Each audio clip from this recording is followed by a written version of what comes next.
Welcome, my friends. This is Maniacal Incorporated, continuing on with the Forever War. At the start of the last episode, we were dealing with mopping up Mercia. Now, we are dealing with mopping up Wessex. Like I've said, I have a feeling that the military is effectively taking control. Individuals like Moel Brassel Conan, as Amlib, humiliated, withdraws from public life into the depths of alcoholism. We've gotten a lot of money together through bringing wars to an end, and one thing I'm going to do is improve our barracks in Downpatrick. We're seeing blue lines everywhere. I'm not sure, is this a result of the fact that we're in a artifact war? Or is it another recent patch? 1.5.1.1. So I know some of the mods that I'm using are out of sync, are out of kilter. Here is our main forces. We have just defeated the army of Wessex. Kent is wandering around the place as well. We're going to march on Somerset. On the advice, no doubt, of our military cadre, we are going to take a look at our brother, Mordecai. Here is his wife. Here is Maria's daughter, Bevan, and Bevan's father, who is also Bevan's grandfather. Basically, Maria and her father are the parents of Bevan, who is my ward, as you can see. I forgot to mention that in the last episode. I'm raising her because she has good stewardship. So we're going to raise this abomination. We're told that this is our nephew, that it is Mordecai's child. I don't believe that for a second. We are going to imprison this woman on the grounds that she is an adulterer and incestuous.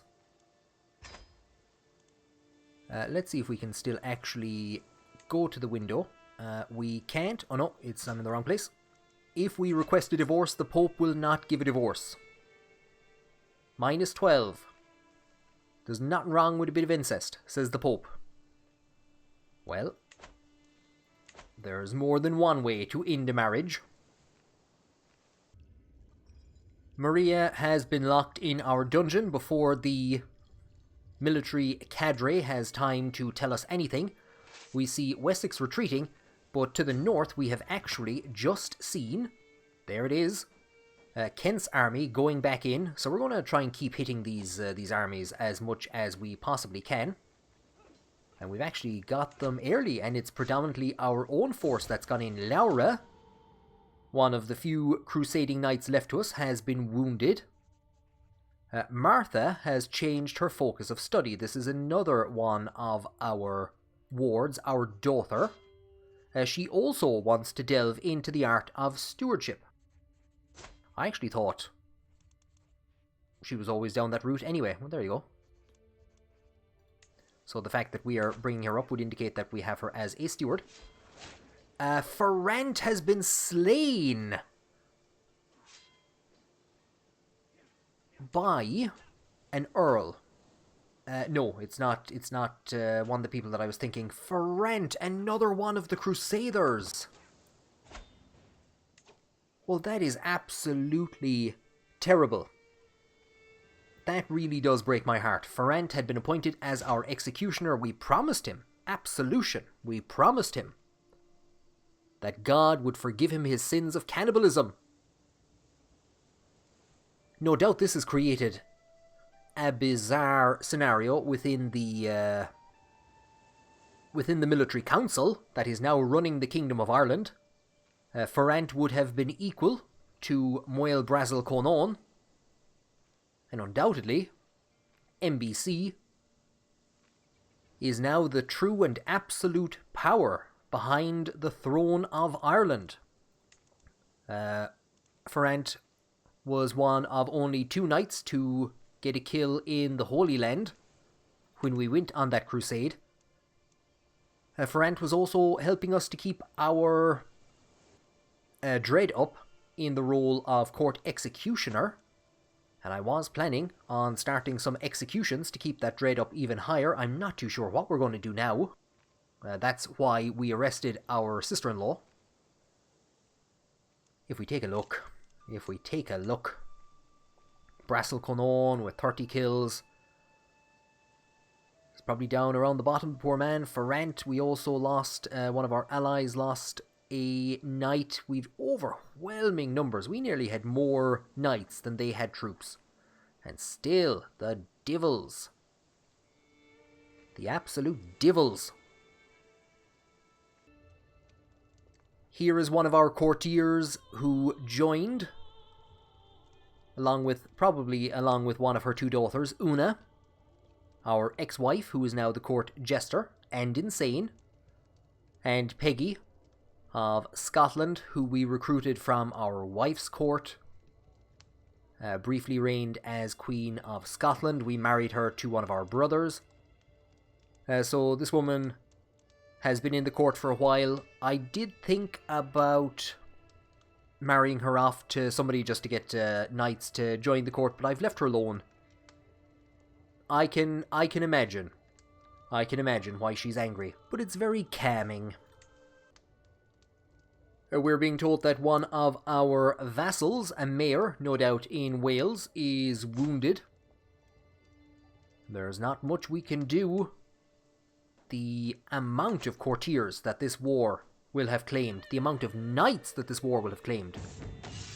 These series of wars, we are now officially at 8 of the crusading knights from less than a decade ago. Dead, 8 of the 14. The chaos of battle, a sword strikes across my chestplate, an elbow slams into my helmet. Why the hell am I wearing a helmet? A soldier easily avoids my clumsy counter. The mock battle rages around me, but I struggle to find my focus. I am tempted to let my guard down as soon as the fighting lulls, but I know the second assault is about to start. I will withdraw for a moment. We will lose some stress because we are brave, or meet the assault head on. We will gain 100 lifestyle experience, and there is a chance we will injure ourselves. I think we need to go for the lifestyle experience. So we have indeed wounded ourselves. We're going to hope that our physician will be able to take care of that. Genuinely, I am not attempting to get Uí Néill killed. There we go, excellent. And 2 bits of good news. This divil, the gardener, setting seeds he was, flirting with our wife when we were trying to romance her. So he's dead. We lose the stress that we would have lost if we had taken that option previously. Look, do you know what? I should have left her to you. We're going to siege down this region, and then we are going to basically march north and lift that siege. Because we do need to actually start taking some regions. We could probably go for Oxfordshire then. So we will hit Kent's army. Thankfully, we've taken off that helmet. So there you go. We get some gold for occupying the region. Our son, Crahur, has had a son. The future of the dynasty. I don't believe for a second that they would suggest the name Uí Néill. Kinnetig is a good Munster name. Lochine is a good name. We've seen a couple of people in the region with that name. For Domnach, Dov Dolehe, Dov, Constantine. They're going for Constantine again. Osina, Muireduk. You could never say no to a good Muireduk. May you grow to be strong and wise. We will lift up that army off north we will go. Back to Wales, and let's hope we can get that siege lifted. We don't have a tremendous list of people to actually command. We're told that this guy is dying. Are you still dying? Infected, wounded. Ugh. We'll put you in charge. We won't go putting Umleab in charge. We're told that he'd make a good commander, so that'll tell you how bad things are. And I don't think the military cadre would be trying to get Umleab killed either. I think they want to keep him. So that they can control him. Ansur has been wounded. One of the new knights that we saw in the last episode. Mayor Congus is wounded. So Congus, who I think is serving as our steward. He is indeed. Steward, vassal, and knight. Looks like he is dying. There's another valuable courtier on the verge of death. Why the hell is he even in the army? And with that battle, we have unlocked a new lifestyle perk. And we have taken a very important hostage. And we have inherited the Duchy of Kirken. What the hell? Will you people not just give me 5 minutes peace without messing up all of my plans? Will you let me make plans before messing them up? Bridget is fine. She's been deposed. Or, well, she's abdicated, but I imagine that there was some battle to depose her. We have inherited Kirken. I'm not too sure if she lost all her counties. It looks like it. Yep. So it looks like we have gained the one and only county that she had, and she is at our court here. What I was planning on doing was executing my sister-in-law and then marrying my brother, Mordecai, to this character, Dervla, the daughter of King Stephen. On King Stephen's death, we could then consider trying to install Dervla as the Queen of Scotland and going on that merry-go-round again. But now that we have Bridget back at our court, we could actually organise a matrilineal marriage for her to anyone, which we will definitely do, and then consider trying to reinstall her as Queen of Scotland. It's clear with the anarchy that's going on up here that the Dunkeld dynasty is not in a position to guarantee peace and stability. We're ones to be talking.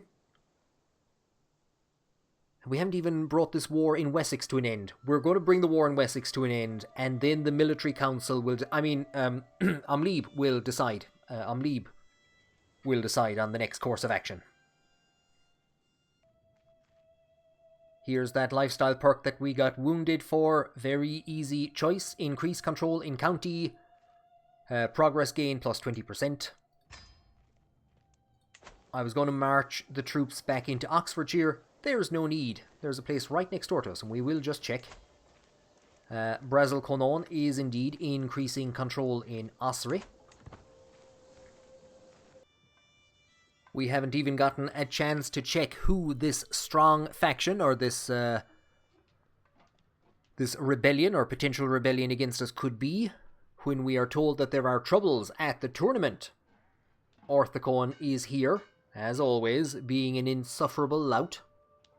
Meanwhile, my niece Bridget is sitting under the pavilion, clearly bored half to death. The poor thing. What a career she has had. Child Queen of Scotland, Duchess, deposed. I don't think we're going to lose enough stress that it would justify, or I won't say justify, I do like this option. Bridget becomes our friend. So we're kind of taking pity on her.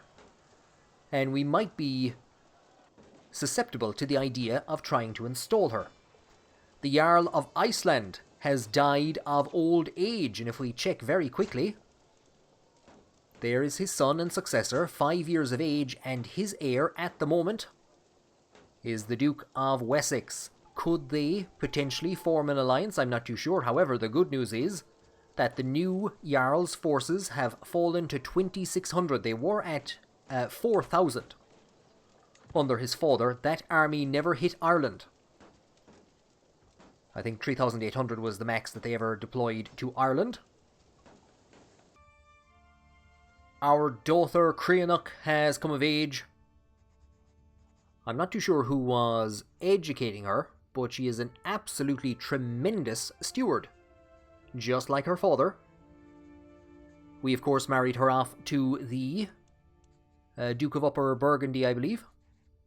I was thinking about maybe breaking that alliance. He's a bit further away than I would have liked, but he does have good solid numbers. They grow up so fast. So that marriage has gone through, and we are seeing a hodgepodge collection of figures who are going to push an ultimatum in 5 months' time to demand that crown authority be decreased. So I'm probably going to have to try and put some of them on the court. It's a mixture of Scottish and Welsh allies. We've completed our siege. I don't think it's done a huge lot for the war score, but we're going to move the army into Oxfordshire. We're going to move the army into Somerset. And,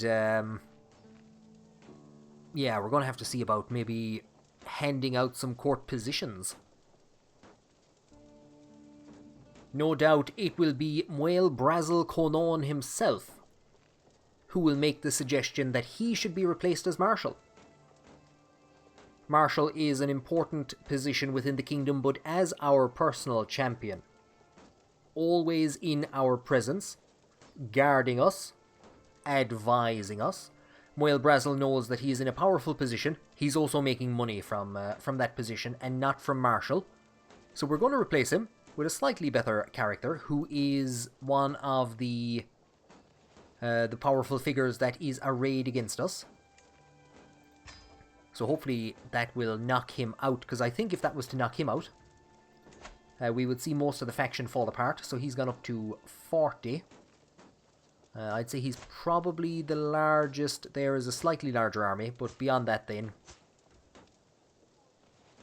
if we can keep this guy happy and get him to pull out of the Liberty faction, all should be a-okay. We weren't going to make it down in time, but Wessex has still lifted the siege, which is absolutely brilliant. Let's see if we can get in there and hit them. So they failed to siege down Somerset. I thought we took this guy captive, but we didn't. It was somebody else. A knight has died on our side. I don't know who the hell that is at this stage. We're up to 96%. Let's see if we can siege down Dorset. We'll try and get the army in there. We will change the commander. We're going to need a new siege engineer now that Ferrant, our go-to siege engineer, is dead. Here is, I think, one of the high-ranking officers in the Cumbrian band. We will put them in charge. With 4% war score to go, I don't think we're going to be able to deal with that. 3% war score. Galicia, the mad lads, are running out after them. Fine, off you go, Galicia, do what you want. I don't care. I don't care. There is another threat to the court. One of the few remaining Crusader knights that we have. Leon, somebody is plotting to kill him. I've only just now negotiated the release of Ulgarg. I didn't realise he was still in prison. So we've handed 25 quid back to Mercia. It's a good deal. And yeah, we're not going to be able to bring this siege to an end. We could stay here. We could siege the area down. We could draw it out for 2 years. Do you know what? We might as well, will we? Nah, it's going to take a while. We will enforce our demands. He has to pay me 389 gold. Look at the coffers of the kingdom. We gain prestige. Our allies gain prestige. And finally, once we click the button that says disband all, the bottom right hand side of the screen is clear. it is only fitting in the aftermath of so many wars that we would reward some of the great knights of the kingdom. Here is Filbert. He excelled during our recent battles and the court is buzzing with excitement. What an accomplished knight, what a role model, what a man. We don't have a huge amount of counties to hand out, and I did have some plans for some of them. But one of the options is to give him an earldom. We will get 10 court grandeur and grow closer to forming a friendship. And I think we're going to do this because he is 68. He is married to the widow of one of his comrades, Cole Oigru. So I think what we'll do is we will give him that county because I don't think he's going to have any children. And eventually, that county will end up coming back to us. The earldom of Breffni has had a rather strange history. It was conquered at some stage by Quirkta, and then it was inherited by Casroch, then by his son Muenoch, by his daughter Etna, and then it was revoked by her sister, the Duchess of Connaught. We, of course, have fallen out with the Duchess. So what we are going to do is we are going to revoke Breffni. We are going to take it back into our hands to immediately hand it back out. With so many new knights hired over the last while to try and keep the kingdom propped up, we can see that Triple B has fallen out of the list of active knights. He's had children. One of them, named after him, unfortunately, died from being sickly. So I'm going to, as a reward, grant Triple B the earldom of Breffni. Scotland is in total anarchy. I don't know if there's anything we can do there. I think the most important thing at the moment is simply organising a marriage for Bridget. And if she has sons, they might inherit her pressed claim to the Kingdom of Scotland and we might be able to push for them. We cannot, at the moment, push Bridget's claims. So here is a handsome 16-year-old who will agree to a matrilineal marriage. Look, it's something nice for you to look at. The other thing that I have done with Bridget is that I have put her under the instruction of Muel Brazil Conon. She was following the martial lifestyle. Her father was educating her for a while, and I meant to do that was to use my hook to change her educator because he was useless. God rest his soul. I've switched the Mayor of Carrickfergus from increasing development in Ulster. I've switched him across to Oriel, which will be done in 12 months. Entirely possible he will not be alive at that point in time. Brutally mauled. Catastrophic penalty. Here is our Marshal. He is increasing control somewhere. He has left the Independence faction, so that's going to fall apart at some stage. So pretty much for now, all we can do is wait to just get the numbers back under control. Get control under control, get some development done, which will allow us to build additional buildings in Downpatrick. We could look at improving some of the other areas, maybe in our temple holdings. But for now, I think it's just wait and enjoy the silence. It's been a long time since we were at peace. And now that peace has indeed been restored to the kingdom, our vassal, Anwin, who we seized Gwynedd from and restored the title to, comes to pay homage to us. Show him in at once. He brings a chunk of money. Of course, he must attempt to give the vows in Goidelic. I do want to build a good relationship with this man. He is going to be our son-in-law in a couple of years' time. So we will tell him it is not an easy language.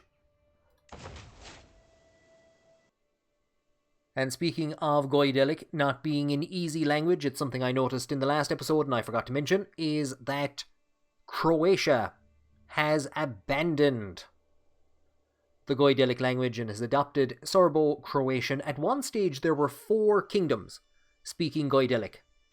And because of the upset and chaos that has befallen the kingdom of recent, that has now dropped to just 1. Scotland has abandoned the language. Croatia has abandoned it. Norway, I don't think was ever really using it. We can see some Anglic regions in around Norway and Sweden. I think they are still parts of the Kingdom of Scotland. Not too sure how that happened. But yeah, Goidelic has now been pushed back onto the island of Ireland and its new kingdom in Wales and its strange little holdings in Scotland. Killina, I hear you're a bit of a sword maker. The fact that he's gotten lover's pox is interesting, because our wife got lover's pox from us. So obviously they've been cavorting and carrying on. Now I'd like to invite him to our court. I'd like to say hi to him. You know, just to see the craftsmanship that he puts into these swords. Will not accept. Killina is close to his liege. I bet he is. We've gotten a hook on him. And no doubt, our ex-wife will encourage him to go to the court. Fearful, as she now is of us. And things were looking bad there for a minute. I was hoping that we might have been able to recruit Killina as an executioner. We need to find somebody with a criminal past, or somebody who's in our prisons. I could arrest him. But the Pope will give us a divorce. Will allow us, or will allow our brother Mordechai to divorce this devil. So we're going to request that divorce. We'll release her from the prison then and send her off. Go off and join a monastery. I don't think a monastery would even want you. After much prayer and deliberation, you did not need a lot of prayer and deliberation. The Pope has decided to grant the request to divorce Mordechai and Maria on the grounds of adultery. So there is Maria. I'm not sorry. So our alliance with Galicia, with Maria's father/lover, that's now ended. We will negotiate her release. Banish. Go out of that. And Mordecai, the poor man, might have thought that he was going to be in better luck with the ladies now that we secured a divorce for him from that monstrosity. Well, look, this marriage, it's going to be... She's not going to be sleeping with her father anyway, because he's dead, so it can't be worse. This is one of our vassals, a powerful vassal who has joined the Independence faction. So we're going to try and form this alliance, which will hopefully knock her out of the Independence faction.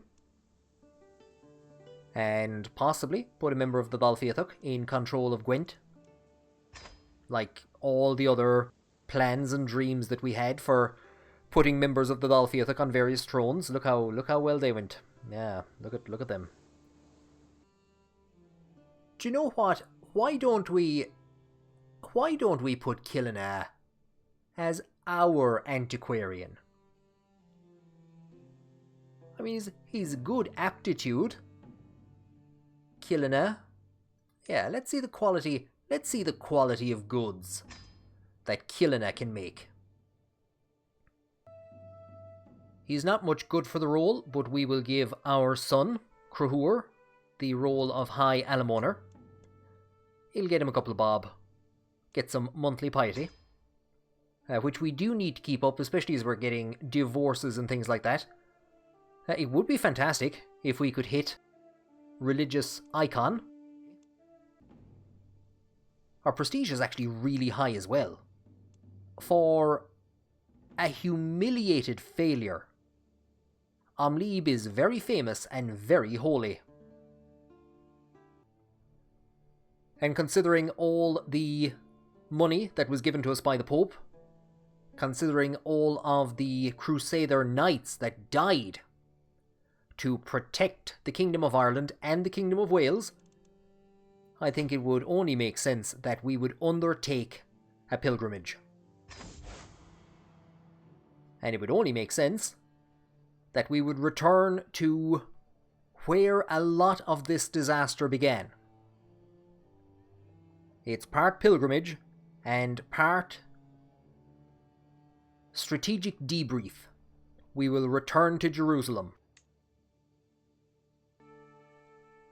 And you know what? Thinking about it, a man of killing skill at making swords, I think it would be a terror for such a man to live alone. Wouldn't that be absolutely terrible? Let's get him married. I'm sure your liege would hate to think of you being all alone. Very high intrigue character, and look, they also have lover's pox. We wouldn't want to be handing that out to any new courtiers. We'd like to try and stop the actual spread of it. So here's somebody who already has lover's pox. We will send that proposal. And we are ready to depart on, I was going to say on the crusade. Oh no, I'd better not get confused when I get to Jerusalem. I will be gone for a long time, and I can only pray the Lord watches over Muel Brazil Conon. It is time to depart. Do you know what, to be honest, I'm glad Stephen doesn't have any hard feelings about that time that we deposed his absolutely depraved daughter as Queen of Scotland. He's gone off and thought himself Goidelic again. So he seems to have forgotten it there for a while. And he'll become our friend and gain 15 opinion of us. Let's bury the hatchet. Well, I had just paused to go and do something else. I don't know what to think about this. Turfrith has died under mysterious circumstances. We're not the only ones who hated him. And no doubt this will come as joyous news to Amlíb as he undertakes his journey to Jerusalem. A man who has caused nothing but hassle and pain and torture and misery. He has been succeeded by his son, who is no doubt the new heir to the Earldom of Iceland, should anything happen to the current young ruler. But hopefully this is going to knock out a figure that has been a tremendous threat to us. I don't know who's next in line now for the Kingdom of England. It's actually gone to the commander of Kent, the Kentish forces, who joined in on both Wessex's war and Mercia's war. So this is an interesting development and an interesting change of affairs, but an individual utterly hated by us, Turfrith, has died. As we wander on our pilgrimage, we reflect. Out here late at night, I sometimes look to the stars and wonder, can God even see me this far from home? What am I doing all this for? We could lose some stress and go for worldly pilgrimage and gain some diplomacy, which we're in bad need of. I think we're going to go with dedicated pilgrim, which will give us an extra plus 10% monthly piety. He held in there for a good long time, the poor man, our counsellor, Congus. The mayor of Carrickfergus, who effectively deposed the Burkes, has passed away, died from his wounds. He was brutally mauled in one of the battles actually against Turfrith. So delighted that he got to live to see Turfrith die before him. Here is somebody who is actually part of one of the independence factions against us. So we could install our poet as the new steward. But this would again greatly strengthen our position by appointing Tomna, so we will indeed. We're not exactly a military figure, but we did take some items from the Welsh. We took some flexible mail and the Welsh Warhammer. I was thinking about handing these out as basically prizes to some of the people who joined in and fought alongside us, but most of those alliances have now crumbled. The Welsh Warhammer will give us prowess +1 and knight efficiency +3%. So I'm going to... I think we'll repair it. And equip. And for the Welsh Mail, it'll give us +1 monthly piety, or plus 0.10. Injury resistance. Prowess. Prowess isn't much use to us. Do you know what? We might as well repair it. And throw it on. That's just gonna go. And we can indeed repair the jar of frog spawn. It's given us a lot of children. At least some of them are ours. And while we're here, we might as well repair Wulfhill's Golden Legend, which we took on a siege in the Holy Roman Empire at some stage. So I pretty much repaired everything except the sponge on a stick. The Excellent Crown, that is a good long length of time to go. I haven't really thought of a new name for it. I think we'll just continue to call it Excellent Crown. Thanks, Killina. Thanks for all the work. Great job. As we continue on our pilgrimage, priests are holding Mass every Sunday. There is a storm, but undeterred, a zealous priest is standing out in the pouring rain giving a sermon. The audience is rapidly dwindling as discouraged adherents seek refuge. We could either lose 25 piety to go to our tent, or what is a little rain to a faithful Catholic? 27% chance that we become ill, and travelling while ill poses a greater health risk, but there is 250 prestige. That's enough to ask the Pope for money. So the good news is that we didn't become ill. Here is our counsellor, Tovna. Been on the job for about 2 weeks, has also been on the drink for about 2 weeks, and has died, so we need to get ourselves a new steward. And we might as well hire our poet, Murica, poet and steward. So I don't think we'll ever get the development in Oriel up. It was at 12 months. Then Congus died. Tovna took over. It dropped to about 9. And now it's gone back up to 10. Lads, we need to close the bar. We need to lock the bar early. We're being told that we can offer vassalization to a countess in Scotland. Might as well. I would maybe think about trying to sway her, but we might as well just take the low feudal obligations. And so, after a long journey, we arrive in the Holy Land. We can see there to the north Antioch and Aleppo, which we retreated into. On one of our big long runarounds, there's Gaza, which we attempted to siege down, and Jerusalem itself, when we took part in the Crusade, about a decade ago at this stage. Standing outside the Temple Mount with my hand on the western wall, we witness a miracle. A thigh bone turns into the jaw of St. Joseph. Piety, 0.1 per month, if we fulfill the requirement. So we have walked the holy path, 875 piety, about 1,000.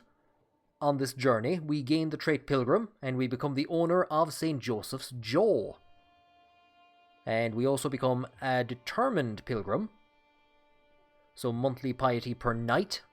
Fantastic. I have walked the holy path. And we've gotten a new vassal. It only makes sense that we would place the new holy relic that we have received besides the statue of the Virgin Mary that was commissioned to honour Pope Leo X. Amlib returns from his pilgrimage to a more empty court than usual, the O'Rourke family. The legitimate and illegitimate children of Leinchuk have pretty much abandoned the court after we executed their mother, or I should say after we allowed her to die in our prison cells. Cuanon, who is definitely not Leinchuk's son, was given a position as captain in a mercenary group, and his half-brothers and sisters and his full sisters, we're not too sure who's who, they've all abandoned the court with him, in disgust and outrage and anger. So that includes Moel Brazil Conon's wife. I'm not too sure what's going to happen there. I think Moel Brazil Conon is still around the court somewhere. But now, things are at peace. Amlib, humiliated, will withdraw and will begin to focus on financial matters, solidifying the kingdom's finances before handing the kingdom off to that bored galoot there in the corner, Cruhur. Continue financing his great construction projects, and devoting himself to God. Thank you for joining me on this episode, and I hope you will join me on the next one, when we get Killina to dust every single artifact that we have.